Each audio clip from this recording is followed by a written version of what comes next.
Hello. ಇವತ್ತು shooting cancel ಆಗಿದೆಯಮ್ಮ, ಬರೋಕೆ ಹೋಗ್ಬೇಡ, ಓಕೆನಾ? ಹೌದಾ ಸರ್, ನಾನು ಬಂದ್ಬಿಟ್ಟಿದ್ದೀನಿ ಸರ್ ಆಲ್ರೆಡಿ.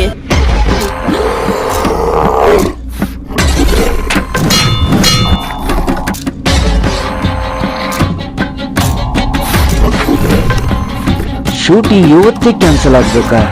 ಛೇ, ಎಲ್ಲಿಗೆ ಹೋಗ್ಲಿ, ಏನ್ ಮಾಡ್ಲಿ ಇವಾಗ?